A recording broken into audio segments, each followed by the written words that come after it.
Hello learners, இன்றைக்கி RCC beam steel reinforcement provision பற்றி இருக்கிற கிளாஸிஃபிகேஷன்ஸ் இப்போ பார்க்க போகிறோம். So RCC beam two types of reinforcement provide பண்ணுறாங்க. ஒன்று சிங்கிளி ரீஎன்ஃபோர்ஸ்டு பீம், இன்னொன்று doubly reinforced beam. So singly reinforced பீம்னா என்ன அப்படின்னு பார்த்தோம்னா, டென்ஷன் ஜோனில் மட்டும் ரீஎன்ஃபோர்ஸ்மெண்ட் ஸ்டீல் ரீஎன்ஃபோர்ஸ்மெண்ட் ப்ரொவைட் பண்ணுறது சிங்கிளி ரீஎன்ஃபோர்ஸ்டு பீம். ஸோ இந்த மாதிரி டபுள் லேயராக ப்ரொவைட் பண்ணுறதும் சிங்கிளி ரீஎன்ஃபோர்ஸ்டு பீம் தான். ஸோ இதை டபுள்லி ரீஎன்ஃபோர்ஸ்டு பீமாக கன்ஃபியூஸ் பண்ணிக்கக்கூடாது. டபுள் லேயர் எதுக்காக அப்படின்னும் போது, minimum area of tension reinforcement calculate பண்ணும்போது நமக்கு இங்கே பார்ஸ் ப்ளேஸ் பண்ணுறோம். ப்ராக்டிக்கலாக பார்ஸ் ப்ளேஸ் பண்ணும்போது பார்த்திங்கன்னா, இப்போது ஒரு 6 பார்ஸ் ஆஃப் 12 mm டயா பார்ஸ்ன்னு சொல்கிறோன்னு வச்சுக்கிங்க. இங்கே 6 பார் நம்ம போட்டோம் அப்படின்னும்போது, நம்ம வைப்ரேட் பண்ணும்போது இங்கே உள்ள காங்க்ரீட் போய் சேராது, அக்ரிகேட் ஏதாவது பாட்டிக்கும். ஸோ அந்த ரீசன்ஸ்னால் என்ன பண்ணுவாங்கன்னா, மினிமம் ஸ்பேஸிங் ப்ரொவைட் பண்ணோன்றதால 2 லேயராக ப்ரொவைட் பண்ணுவாங்க. அந்த 6 பார் என்ன பண்ணுவாங்கன்னா 2 லேயராக ப்ரொவைட் பண்ணுவாங்க. ஸோ அந்த மாதிரி ப்ரொவைட் பண்ணுற ரீஎன்ஃபோர்ஸ்மெண்ட்டும் சிங்கிளி ரீஎன்ஃபோர்ஸ் தான். ரீசன், அதை டென்ஷன் ஜோனில் மட்டும்தான் ப்ரொவைட் பண்ணியிருக்காங்க. ஸோ இதே டென்ஷன் ஜோன்லேயும் ரீஎன்ஃபோர்ஸ்மெண்ட், கம்ப்ரெஷன் ஜோன்லேயும் ரீஎன்ஃபோர்ஸ்மெண்ட் ப்ரொவைட் பண்ணுறாங்கன்னும் போது அது டபுள்யூ ரீஎன்ஃபோர்ஸ்மெண்ட் பீம். சரி, டபுள்யூ ரீஎன்ஃபோர்ஸ்மெண்ட் மேலேயே கம்பி கொடுத்தா எல்லாமே டபுள்யூ ரீஎன்ஃபோர்ஸ் பீமா? இல்லை. ஸோ மினிமம் ப்ராக்டிக்கல் கண்டிஷன்ஸில் பார்க்கும்போது minimum 0.2% of total area of the beam, அப்படி இல்லைனா 0.4% of area of compression zone. So இந்த ஏரியாவுக்கு அதிகமாக கொடுத்தா மட்டும்தான் அது கம்ப்ரெஷன் ரீஎன்ஃபோர்ஸ்மெண்ட், கம்ப்ரெஷன் ஜோனில் கொடுக்கக்கூடிய ரீஎன்ஃபோர்ஸ்மெண்ட். அதை விட கம்மியாக, அதாவது 0.2% ஆஃப் டோட்டல் ஏரியா, அதை விட கம்மியாக கொடுக்குற ரீஎன்ஃபோர்ஸ்மெண்ட் எல்லாமே என்ன சொல்லுவாங்கன்னா ஹேங்கர் பார்ஸ் அப்படின்னு சொல்லுவாங்க. ஹேங்கர் பார்ஸ் எதுக்காக அப்படின்னா, கீழே நம்ம ரீஎன்ஃபோர்ஸ்மெண்ட் கொடுத்துருக்கோம், டென்ஷன் ஜோனில் ரீஎன்ஃபோர்ஸ்மெண்ட் கொடுத்துருக்கோம். இங்கே ஒரு ரெக்டாங்குலர் பாக்ஸ் போட்டிருக்கேன் இல்லையா, இதுக்கு பேர் ஸ்டிரப்ஸ், ஷியர் ரீஎன்ஃபோர்ஸ்மெண்ட்டுன்னு சொல்லுவாங்க. இது எதுக்காகனா, ஷியர் ஃபோர்ஸ்னால் ஏற்படக்கூடிய டென்ஷன் கிராக்கை அரெஸ்ட் பண்ணுறதுக்காக கொடுக்கறது தான் ஷியர் ரீஎன்ஃபோர்ஸ்மெண்ட். ஸோ அந்த ரீஎன்ஃபோர்ஸ்மெண்ட்டு கம்பி கட்டும்போது நீங்கள் பார்த்துருப்பீங்க, கீழே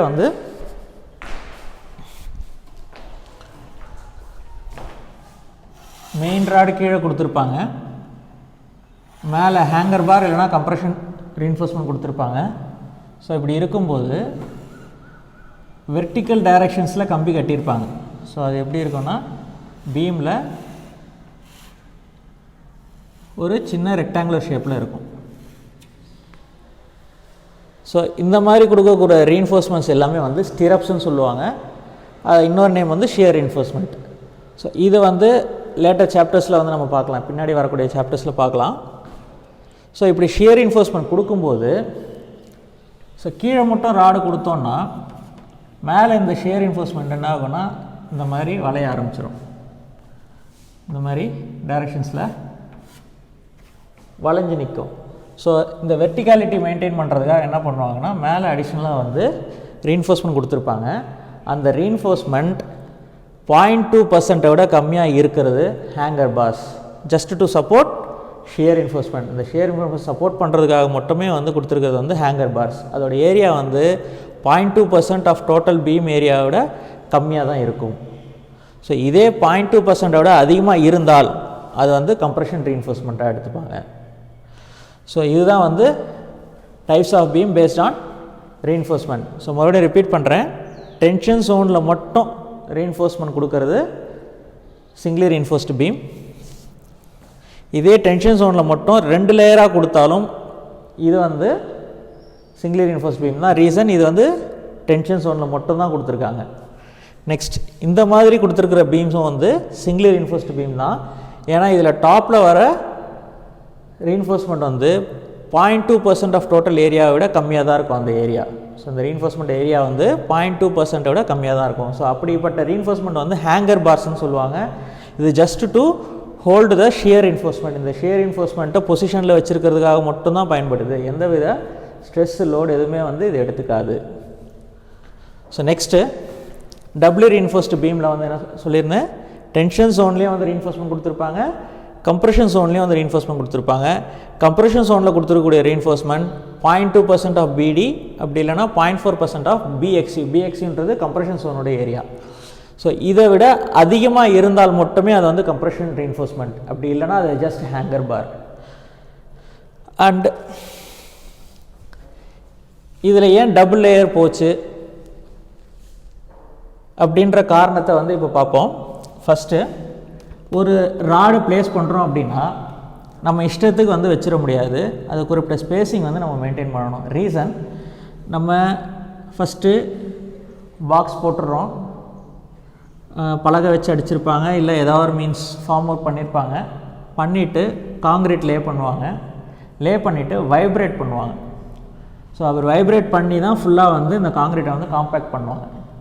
ஸோ இதில் என்னென்னா, இந்த ரெண்டு ரீஎன்ஃபோர்ஸ்மெண்ட் இடையில போதுமான கேப் கொடுக்கல அப்படின்ற பட்சத்தில் உங்களோட அக்ரிகேட்ஸ் வந்து இங்கே மாட்டிக்கும், அப்படி இல்லைனா இங்கே காங்கிரீட் ஃபில் ஆகாமல் போயிடும். வைப்ரேட்டர் வந்து அதால் ஈஸியாக இங்கே வைப்ரேட் பண்ண முடியாது. ஸோ அந்த ரீசன்ஸ்னால் என்ன பண்ணுவாங்கன்னா, இந்த ஸ்பேஸிங் வந்து not less then aggregate size. Aggregate size, nominal aggregate size வந்து பார்த்திங்கன்னா கிரேட் ஆஃப் காங்கிரீட்டை பொறுத்து வேரி ஆகுது.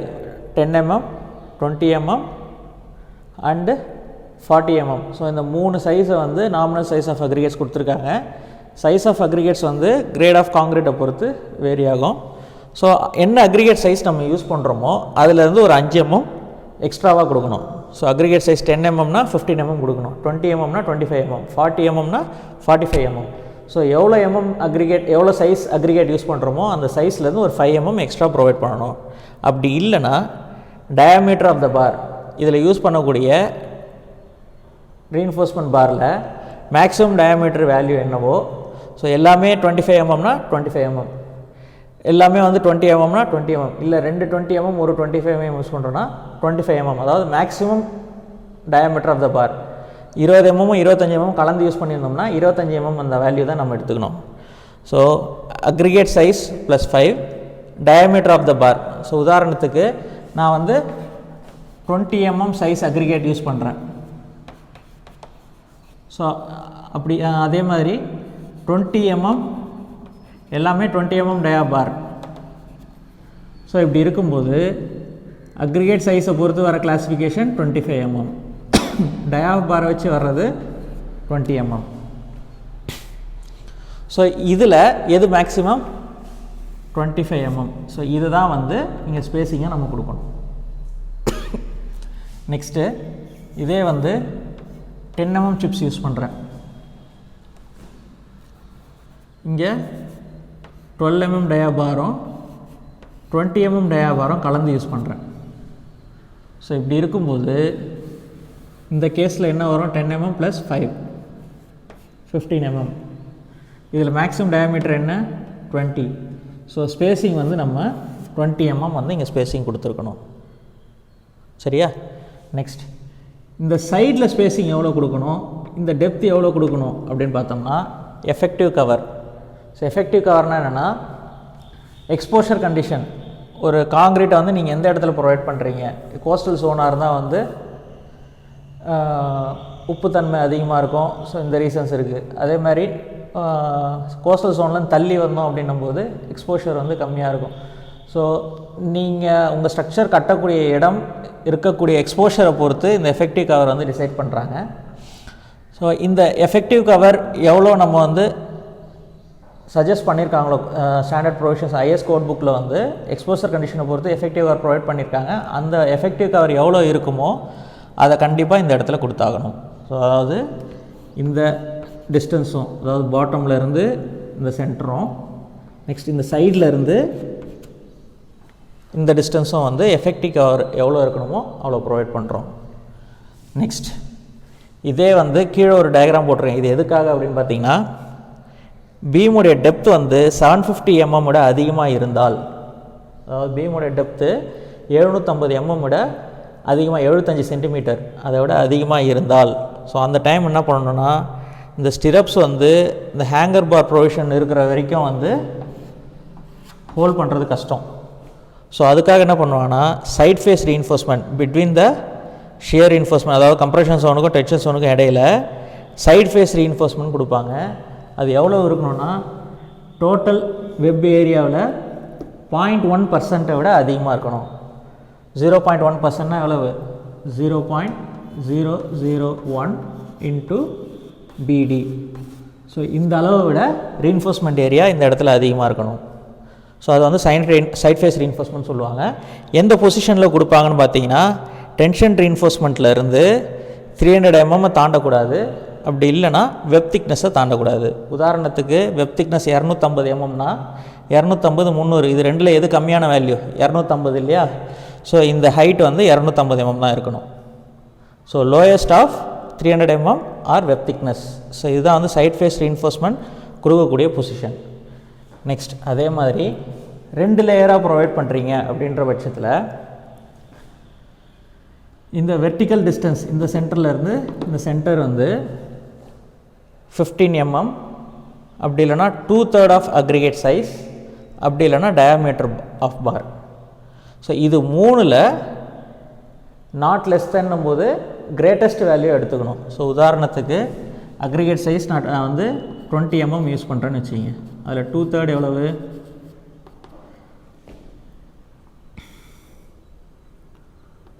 அப்ராக்சிமேட்டாக 13 பாயிண்ட் சம்திங் வரும். எஸ் 13 பாயிண்ட் சம்திங் வரும். டயாமீட்டர் ஆஃப் பார் நான் சப்போஸ் நான் 20 mm பார் யூஸ் பண்ணுறேன்னும் போது இதில் மேக்ஸிமம் எது? 20 mm இல்லையா? ஸோ இந்த 20 mm தான் இந்த இடத்துடைய டிஸ்டன்ஸ். நெக்ஸ்ட் ஃபார் எக்ஸாம்பிள் நான் வந்து 12 mm டயா பார் யூஸ் பண்ணுறேன். ஸோ அப்படி இருக்கும்போது எது மேக்ஸிமம்? இந்த 15 mm தான் மேக்ஸிமம் இல்லையா? ஸோ இந்த டிஸ்டன்ஸ் வந்து 15 mm இருக்கணும். ஸோ இதே வந்து நான் 40 mm சைஸ் அக்ரிகேட் யூஸ் பண்ணுறேன். ஸோ அப்படி இருக்கும்போது எவ்வளோ வரும்?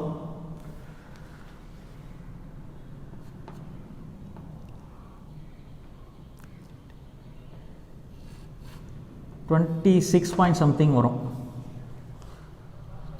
26 27 அந்த ரேஞ்சு வரும். ஸோ இப்போ இதில் எது மேக்ஸிமம்? 26. ஸோ அப்போ இந்த டிஸ்டன்ஸ் வந்து 26 mm இருக்கணும். ஸோ மறுபடியும் ரிப்பீட் பண்ணுறேன். 2 பாருக்கு இடையில டிஸ்டன்ஸ் வந்து பார்த்திங்கன்னா அக்ரிகேட் சைஸை விட ஒரு 5 mm எக்ஸ்ட்ரா, அப்படி இல்லைனா டயாமீட்டர் ஆஃப் பார், இது ரெண்டில் எது மேக்ஸிமமோ அவ்வளோ ஸ்பேஸிங் இருக்கணும். நெக்ஸ்ட்டு வெர்டிக்கல் டிஸ்டன்ஸ் எவ்வளோ இருக்கணும்னா 15 mm, 2/3 of aggregate size, diameter of bar, இது 3ல் எது அதிகமான வேல்யூவோ அவ்வளோ டிஸ்டன்ஸ் இருக்கணும். நெக்ஸ்ட் பாட்டமில் இருந்து வர ஹைட்டு, நெக்ஸ்ட்டு சைட் ஃபேஸில் இருந்து வரக்கூடிய டிஸ்டன்ஸ். ஸோ இது எவ்வளோ இருக்கணும்னு பார்த்தீங்கன்னா உங்களோட எக்ஸ்போஷர் கண்டிஷனை பொறுத்து வரக்கூடிய எஃபெக்டிவ் கவர் டிஸ்டன்ஸாக இருக்கணும். நெக்ஸ்ட்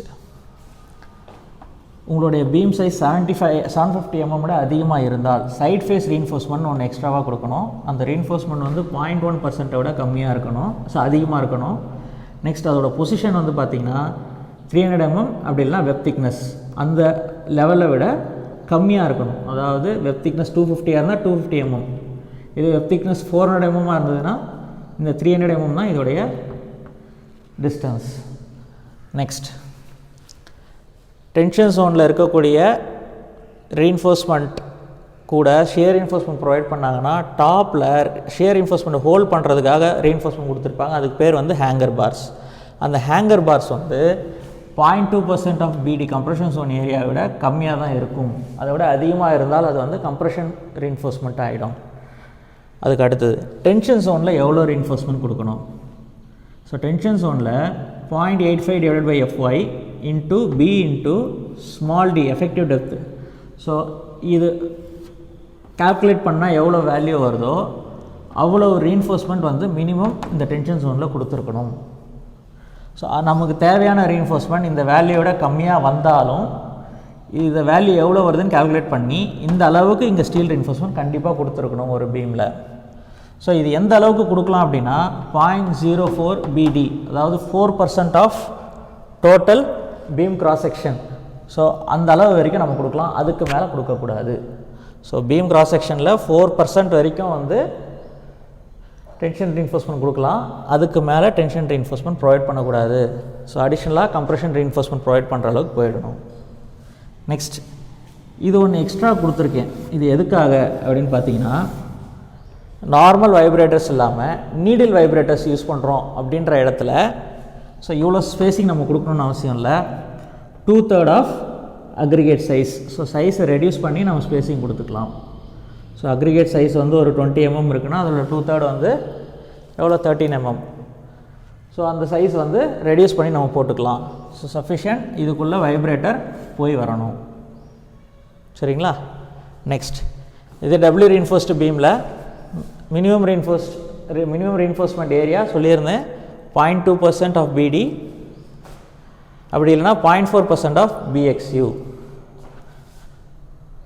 மேக்ஸிமம் எவ்வளோ கொடுக்கலான்னா same 4% of beam area. So பீமோட ஏரியாவில் வந்து 4% வந்து மேக்ஸிமம் கொடுக்கலாம். மினிமம் 0.2% ஆஃப் பிடி, அப்படி இல்லைனா 0.4% ஆஃப் கம்ப்ரெஷன் ஜோன்.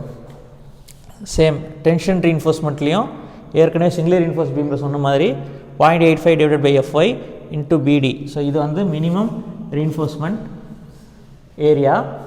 இது மேக்ஸிமம் வந்து 4% 0.004 பிடி. ஸோ மேக்ஸிமம் இவ்வளோ வந்து டென்ஷன்ஸ் ரீஇன்ஃபோர்ஸ்மெண்ட் கொடுக்கலாம். ஸோ இதுதான் வந்து types of RC beam based on the reinforcement provisions. So மறுபடியும் ஃபுல்லாக ஹைலைட் பண்ணுறேன். டென்ஷன் ஜோனில் மட்டும் கொடுக்கக்கூடிய reinforcement single reinforced beam. Next tension zone and compression zone ரெண்டு ஜோன்லையுமே ரீஇன்ஃபோர்ஸ்மெண்ட் கொடுத்தோம்னா அது வந்து டபிள்யூ ரீஇன்ஃபோர்ஸ்டு பீம். அதே கம்ப்ரெஷன் ஜோனில் 0.2% ஆஃப் பிடி இந்த ஏரியாவை விட கம்மியாக கொடுக்குறது வந்து ஹேங்கர் பார்ஸ்ன்னு சொல்லுவாங்க. ஸோ ஹேங்கர் பார்ஸ் எதுக்காகனா ஷியர் ரீஇன்ஃபோர்ஸ்மெண்ட்டை வந்து பொசிஷனில் மெயின்டைன் பண்ணுறதுக்காக யூஸ் பண்ணுறது தான் வந்து ஹேங்கர் பார்ஸ். நெக்ஸ்ட் இந்த இடையில ஸ்பேஸிங், ஒரு ரெண்டு ரீஇன்ஃபோர்ஸ்மெண்ட்டுக்கு இடையில இருக்கிற ஸ்பேஸிங் இங்கே கண்டிஷன் சொல்லியிருந்தேன் இல்லையா? So aggregate size plus 5 mm அப்படின்னா டயாஃப் பார். ஸோ இதில் எது மேக்ஸிமமோ அவ்வளோ ஸ்பேஸிங் இது ரெண்டுத்துக்கும் இடையில இருக்கணும். ஸோ கண்டிப்பாக அப்படி ஸ்பேஸிங் கொடுத்துட்டு வரும்போது இப்போ 6 bars கொடுக்கணும் அப்படின்னா இந்த இடத்துல 6 bars அப்படி கொடுக்க முடியாது. ஸோ அப்போ என்ன பண்ணுவாங்கன்னா கீழே ஒரு 3 bars, செகண்ட் லேயரில் ஒரு 3 bars கொடுப்பாங்க. இந்த ரெண்டு லேயர் ஆஃப் ரீஇன்ஃபோர்ஸ்மெண்ட்டும் டென்ஷன் ஜோனில் மட்டும்தான் கொடுத்துருப்பாங்க. ஸோ இதுவும் வந்து சிங்கிள் ரீஇன்ஃபோர்ஸ்டு பீம் தான். ஸோ இதோட ஸ்பேஸிங் எவ்வளோ இருக்கணும் அப்படின்னு பார்த்தீங்கன்னா 15 mm or 2/3 of aggregate size, அப்படி இல்லைனா டயாமீட்டர் ஆஃப் த பார். இதில் எது மேக்ஸிமம் வேல்யூவோ அவ்வளோ ஸ்பேஸிங் வந்து இங்கே வெர்டிக்கலில் கொடுத்துருக்கணும். நெக்ஸ்ட் சைடில் உள்ள ரீஇன்ஃபோர்ஸ்மெண்ட் ஸ்பேஸிங் எவ்வளோ இருக்கணும்னு பார்த்தீங்கன்னா எஃபெக்டிவ் கவர், உங்களுடைய காங்கிரீட் செக்ஷன் இருக்கக்கூடிய இடம், அந்த இடத்தோட எக்ஸ்போஷரை பொறுத்து எஃபெக்டிவ் கவர் எவ்வளோ இருக்கணும்னு கொடுத்துருப்பாங்க. அந்த எஃபெக்டிவ் கவரை தான் வந்து இந்த இடத்துல ஸ்பேஸிங்கும் இந்த ஃபேஸில் ஸ்பேஸிங்கும் வந்து நம்ம கொடுக்கணும். நெக்ஸ்ட் சைட் ஃபேஸ் ரீஇன்ஃபோர்ஸ்மெண்ட் ஒன்று எக்ஸ்ட்ரா சொல்லியிருக்கேன். இது என்ன அப்படின்னா பீமோடைய டெப்த் 750 mm தாண்டும் பொழுது நம்ம வந்து ஷியர் ரீஇன்ஃபோர்ஸ்மெண்ட் அதுக்கு வந்து லேட்டரல் ஸ்டிஃப்னஸ் கொடுக்கறதுக்காக என்ன பண்ணியிருப்பாங்கன்னா இங்கே வந்து சைட் ஃபேஸ் ரீஇன்ஃபோர்ஸ்மெண்ட் கொடுத்துருப்பாங்க. அந்த சைட் ஃபேஸ் ரீஇன்ஃபோர்ஸ்மெண்ட் வந்து not less than 0.1% of web area, அதாவது பீம் ஏரியா. ஸோ இந்த 0.1% விட அதிகமான ஏரியாவில் வந்து ரீஇன்ஃபோர்ஸ்மெண்ட் ப்ரொவைட் பண்ணணும். ஸோ எந்த பொசிஷனில் கொடுக்கணும் அப்படின்னு பார்த்தீங்கன்னா 300 mm or web thickness. So இந்த வெப் திக்னஸ் எவ்வளோ இருக்கோ அந்த வேல்யூ 300 mm ரெண்டையும் கம்பேர் பண்ணி அதில் லோயஸ்ட் வேல்யூ தான் வந்து இந்த டிஸ்டன்ஸை ப்ரொவைட் பண்ணணும். நெக்ஸ்ட் ரீஇன்ஃபோர்ஸ்மெண்ட் ஏரியா எவ்வளோ ப்ரொவைட் பண்ணணும்? ஆல்ரெடி ஹேங்கர் பார்க் சொல்லியிருந்தேன் லெஸ் தேன் 0.2% ஆஃப் பிடி. இதே டென்ஷன் ரீஇன்ஃபோர்ஸ்மெண்ட்டுக்கு 0.85 divided by FY into B into effective depth. So இந்த வேல்யூ எவ்வளோன்னு கால்குலேட் பண்ணிவிட்டு அந்த வேல்யூ தான் minimum area of steel reinforcement நீங்கள் கொடுத்தாகணும். நம்ம மோமெண்ட் ஆஃப் ரெசிஸ்டன்ஸ் அதாவது கொடுக்கக்கூடிய லோடை பொறுத்து பெண்டிங் மூமெண்ட் கால்குலேட் பண்ணுறோம். அந்த பெண்டிங் மூமெண்ட் வச்சு ஏரியா ஆஃப் ஸ்டீல் கால்குலேட் பண்ணுவோம். ஸோ அந்த ஏரியா ஆஃப் ஸ்டீல் இந்த வேல்யூவோட கம்மியாக வந்தாலும் இந்த வேல்யூக்கு உடைய ஸ்டீல் ரீஇன்ஃபோர்ஸ்மெண்ட் கண்டிப்பாக பீமில் ரீஇன்ஃபோர்ஸ்மெண்ட்டாக கொடுத்தாகணும். நெக்ஸ்ட் மேக்ஸிமம் எவ்வளோ ரீஇன்ஃபோர்ஸ்மெண்ட் கொடுக்கலாம்? 4% of beam area 0.004 BD. Next அதே டபிள்யூ ரீஇன்ஃபோர்ஸ்டு பீமில் ஏரியா ஆஃப் கம்ப்ரெஷன் ஸ்டீல் வந்து 0.2% ஆஃப் BD, அப்படி இல்லைனா 0.4% ஆஃப் BXU. BDன்றது டோட்டல் ஏரியா, BXUன்றது கம்ப்ரெஷன் ஜோனோட ஏரியா. ஸோ இந்த வேல்யூவை விட அதிகமாக இருக்கணும் கம்ப்ரெஷன் ஜோனில் ஸ்டீல். அதை விட கம்மியாக இருந்தால் அதுக்கு பேர் வந்து hanger bar. So minimum area of steel வந்து ஐஎஸ் கோட் புக்கில் வந்து இருக்காது, ப்ராக்டிக்கல் ஆஸ்பெக்ட்ஸில் இவ்வளோ இருக்கணும் அப்படின்னு சொல்லியிருக்காங்க. நெக்ஸ்ட் மேக்ஸிமம் ஏரியா எவ்வளோ இருக்கணும்னு பார்த்தீங்கன்னா 4% of total area of beam, அதாவது 0.004 BD. ஸோ டென்ஷன் ஜோன்லேயும் சேம் சிங்கிளி ரீஇன்ஃபோர்ஸ்ட் பீமுக்கு சொன்ன மாதிரி தான் 0.085 / Fi × BD. ஸோ இந்த வேல்யூ வந்து மினிமம் டென்ஷன் ஜோனில் ஸ்டீல் இருக்கணும். மேக்ஸிமம் 4% ஆஃப் டோட்டல் ஏரியா வந்து நம்ம ப்ரொவைட் பண்ணலாம். ஸோ இதுதான் வந்து சிங்கிளி ரீஇன்ஃபோர்ஸ்டு பீம் அப்படின்னா என்ன, அதில் ரீஇன்ஃபோர்ஸ்மெண்ட் ஸ்பேசிங் எவ்வளோ இருக்கணும், என்ன டைப் ஆஃப் ரீஇன்ஃபோர்ஸ்மெண்ட்லாம் ப்ரொவைட் பண்ணுறாங்க. ஸோ அந்த ஸ்கெச்சஸ் போட்டு காமிச்சிருக்கேன். நெக்ஸ்ட் அதே மாதிரி டபுள்யூ ரீஇன்ஃபோர்ஸ்டு பீம்னா என்ன, ஸோ அதில் ஏரியா ஆஃப் ஸ்டீல் எவ்வளோ இருக்கணும், ஸோ அந்த டீட்டெயில்ஸ்லாம் வந்து ஹைலைட் பண்ணியிருக்கோம். தேங்க்யூ.